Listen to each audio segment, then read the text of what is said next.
7. At ito na nga nasa inyong mga screen ang tanong. Bakit mo pa pinipilit kung alam mong hindi na ikaw ang pinipili? Bakit mo kasi pinipilit? May mga ganyan, no? Pilit ng pilit ng pilit. Sinabi Yon, hindi nga ikaw ang pinili. Pipilitin mo pa talaga. Sige, magbasa tayo sa ilan sa ating mga comments sa tanong na ito. Maraming ganyan. Yun namimilit. O, sabi lang dito, same question. Kaya siguro pinipilit pa kasi baka magbago pa. Sa sobrang mahal niya, di pa mabitawan. Pinipilit mo pa kasi umaasa ka pa sa baka. Baka magbago ang isip niya, baka bukas maalala niya, bakit niya ako minahal? O baka naguguluhan siya, ay, baka, tapos walang baka. Hindi nangyari yung mga lahat ng baka mo, di ba? Yung mga what ifs mo, nako. Yun ang mahirap. Sige, comment kayo dito sa ating live. Babasahin ko pa ang ilan sa inyong mga comments. Sabi ni Mami Ola to, wag ipilit ang ayaw mapili. Mapili talaga. Yung ayaw magpapilit, wag nang pilitin, di ba? Okay, sige. Basa pa tayo ng iba. Wag na ipagpilitan yung sarili sa taong ayaw naman sa iyo. Ay, pero madaling sabihin yan, ha? Pero sa totoong buhay, diba? Hindi mo naman talaga gagawin yun eh. Kasi ipipilit mo talaga kung anong gusto mo eh. Diba? Yun ang ano eh. Diba? Kasi tatamaan yung ego mo, yung pride mo, and lahat. Hindi ka naman talaga agad-agad susuko. Though hindi naman lahat, pero may ganun, mas marami. In general, yung hindi agad susuko. Anyway, so ito, wag ipilit ang sarili. Sabi ni ang pangalan nito. Sabi ni Monaida, wag ipilit ang sarili kung ayaw. Kung ayaw mong masaktan sa huli. Kung ayaw mong masaktan sa huli. Thank you, Charms. And yan ang comment ni Monaida. Kung ayaw masaktan sa huli, o nga naman. Kasi lahat ng bagay na sa pilitan, diba, hindi ka rin magiging masaya. Kasi hinug sa pilit, ika nga yung kasabihan. Sabi niya, Ate Teresa, takot kang mag-isa kaysa sa harapin ng katotohanan. May ganyan din. Natatakot maiwan, natatakot mag-isa, natatakot masaktan. Diba, parang na-left behind ka. Kaya sige, pilit na lang natin para masaya ang buhay. Ganon, diba? Sige, comment pa kayo. Bakit mo pa pinipilit kung alam mo hindi na ikaw ang pinipili? Wag na wag ipilit, sabi ni Charms. Sabi ni Riz, wag ipilit ang sarili lalo na kung may partner na ang guy para hindi magmukhang syunga. Oo nga naman, kasi hindi ka pinili eh. Ay, saklap naman nun. May kwento ako. Sige, tapos na tayo sa mga comments ninyo. Diba? May kwento ako. Alam nyo, when you're young talaga, no?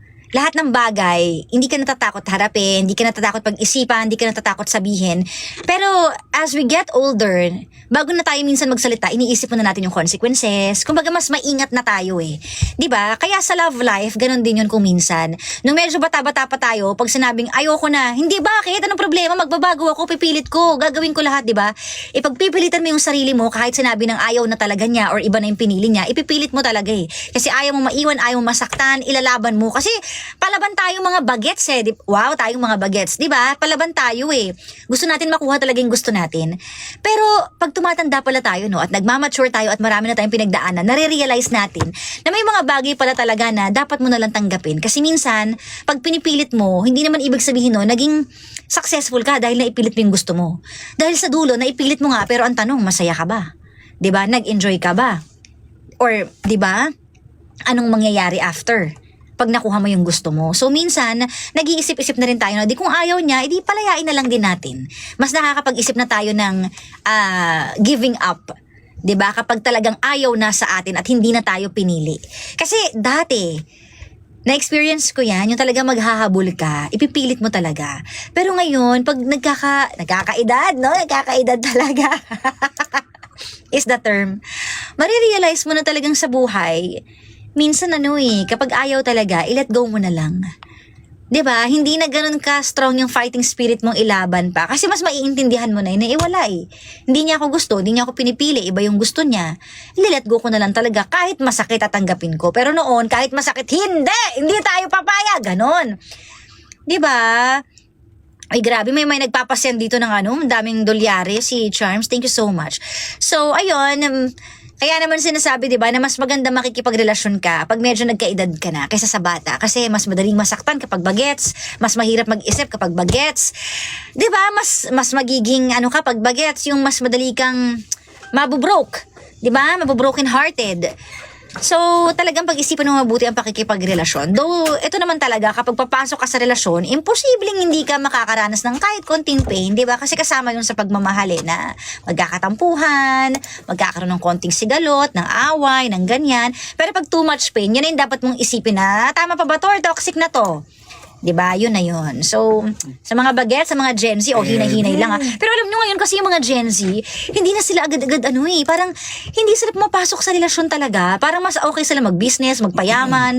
Ewan ko lang siguro sa mga nakakahalubilo ko lang na Gen Z or baka sa mga junakis ko lang. Kasi hanggang wala pa sila mga jowa. Hindi ko alam kung masunurin lang pa talaga sila o talagang, alam mo yun, mas importante sa kanila yung yung pag-aaral or mas importante magpayaman. Hindi ko alam.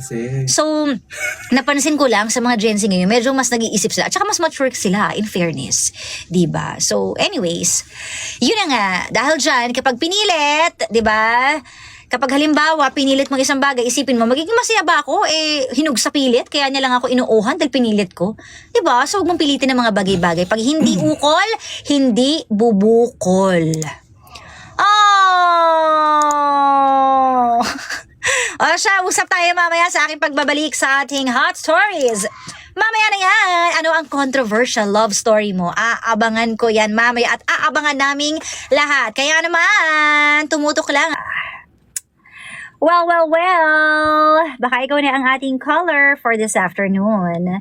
Kaya naman mag-ready ka na. Ready na rin akong pakinggan kung ano mang sekreto yan na hindi mo mailabas, ilalabas na natin ngayon at ibubunyag na natin ngayon. Wait lang tayo sa ating caller, pero bago natin papasukin yung caller natin, ibatiin muna natin lahat ng mga nanonood at nakikinig. Again, anong number po? Number please. Or ito, again, 8721-2429. At kung Globe ka naman, pwedeng tumawag from cellphone to landline kung Globe ka ha. 7001-7949. Pero kung may internet ka naman, napakadali. Mag-PM ka lang sa page natin sa FB. That's Energy FM 106.7. Yan, PM lang. Or pwede ka rin sa TikTok natin mag-PM. Yan. Andiyan na ba yung ating caller for this afternoon? Wala pa daw. Nagpe-prepare pa. Kabilis daw. O again, 7-0.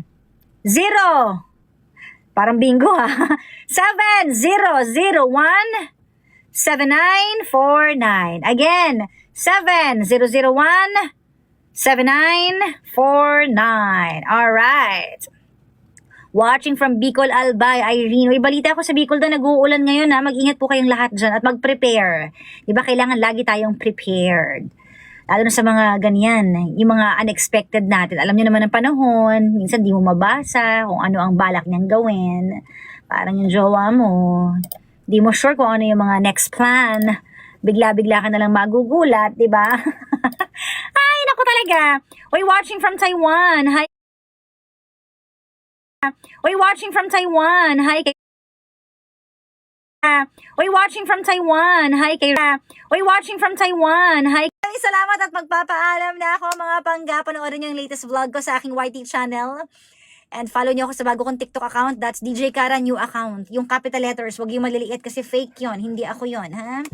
Babalik tayo. Hindi na pala tayo babalik, Papaalam na po tayo. Thank you so much, guys, sa inyong pakikinig. Here's a song from Tutsi Guevara ng Dahil sa Pag-ibig. Panggawag mo sabihin radyo, sabihin mo, energy.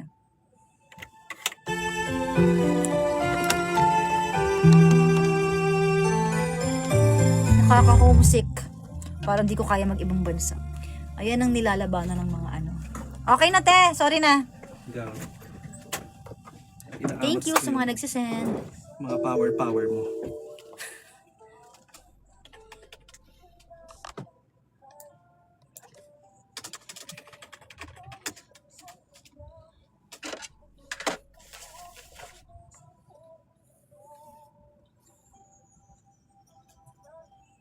For sa dami mong panunumba.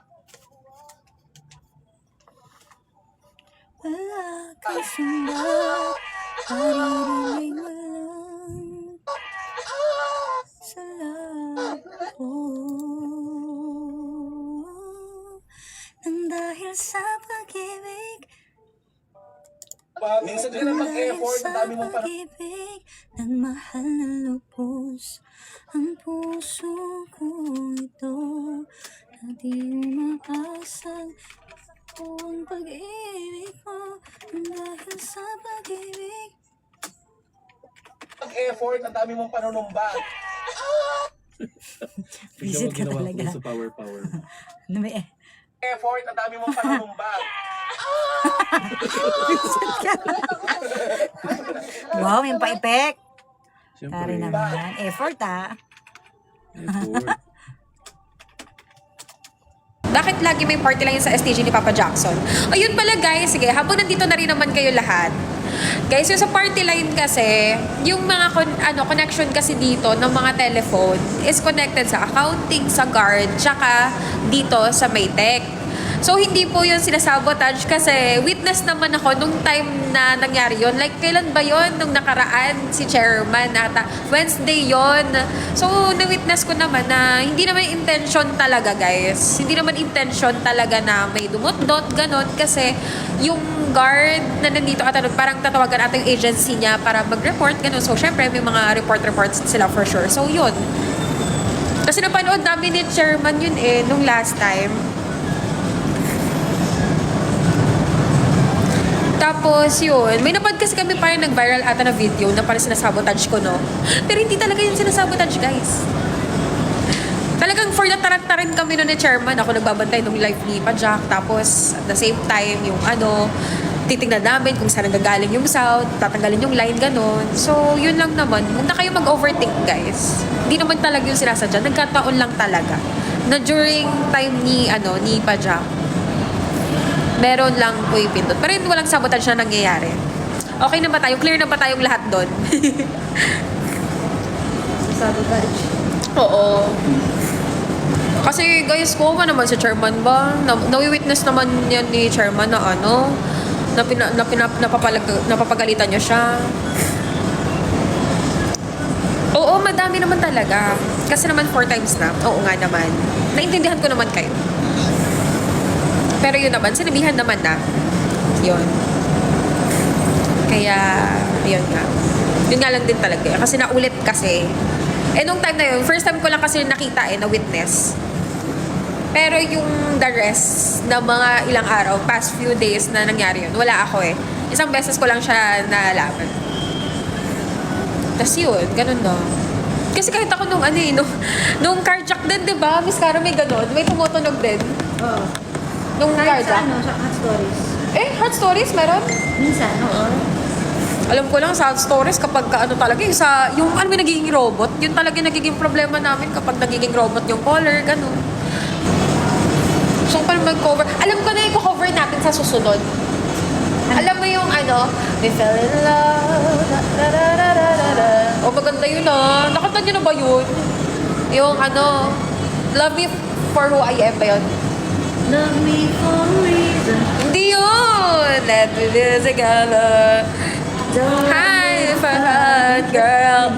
Let me be the one girl. Love me for a reason. Hindi naman pang yun, cover. Bakit parang naman akong dito, bading? Talagan natin. Tatanggalin natin. Hi po. Hindi nga, kasi nga babalik ka nga si Sino? si Chupaski. Wala naman. Ang dami naman nanonood sa'yo. Alakas talaga ng hatak ni Cara. Yan po si Cara. Ay, ba? Yan po si Cara. No, Cara. At naghiwalay na po ang inyong mga classmates at ako po isa ng transferee! Andito na yung guest bibigyan ko na po kay Nicole. Kasi si Cara po, gusto niya pong paupuin natin si Cara doon sa Believable. Cara po ha? Wow. Hi, Mamanito. Kamusta naman po ang biyahe? Yun lang maganda din. Hello. Sa traffic na. Say hi. Yay, waiting for you. Alisin ko naman talaga. Next to hear sa mga radios. Thank you, Ray. Ako maraming salamat po sa inyong time na Tignan mo, may support sa akin. programa. Ano yan? Na magdi-DJ na ulit. Nagagalak din po, no? Bukod sa ating ko'y aming naimbitahan. Wala, nanonood lang. Makasakalin mo na naman ako dito mo. Ay, dito Cora. Ay, di kasi pumunta daw siya dito nung Saway ko talaga. Pumunta daw siya nung kay River. Ito nga kanina, no? Ah, Kumbaga yung mga pinagdaanan niyo. Ano naman? Ayun na naman. Ako sa'yo kanina. Ano sa Grabe ka naman.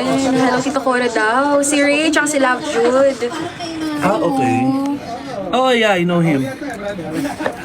May vlog daw po ba later? May aabangan ba sila sa vlog mo mamaya? May uploading nga pala ako. Teka lang. Actually, from the year, napagkwentuhan natin. Oo nga. Ano Chloe? Hindi ako si Chloe, si Choleng ako. Ni Mark. Oo, baka malaglag na naman ako sa upuan. Ganda lang ng antipolo. Para bas... Ay, hi sir. Hello. Hi sir.